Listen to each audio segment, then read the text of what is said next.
தள்ளு. அப்போ நான் உழைச்சி உதவின்னு கேட்டால் இவங்க வேற வரமாட்டாங்க. கவனமாக இருங்கள் காவல்துறை. தள்ளுறா. என்ன சாமி வாக்கிங் போறீங்களா?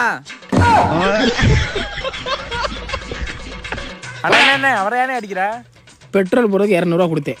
50 ரூபாய்க்கு வண்டிக்கு பெட்ரோல் போட்டு 150 ரூபாய்க்கு அவனுக்கு பெட்ரோல் போட்டு அந்த கூடியா. அண்ணா உனக்கு என்ன பெட்ரோல் தானே? இருண்ணே நான் வாங்கிட்டு வரேன். தம்பி காசு இருக்கட்டும்ண்ணே, அதெல்லாம் நான் வாங்கிட்டு வரேன். அந்த வானத்தை போல மனம் படைச்ச மன்னவனே.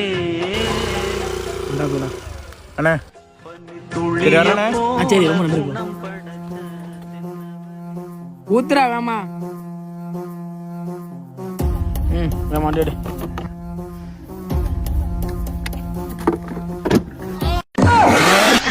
துன்பம் வரும் வேளையிலே சிரிங்க என்று சொல்லி வச்சார்.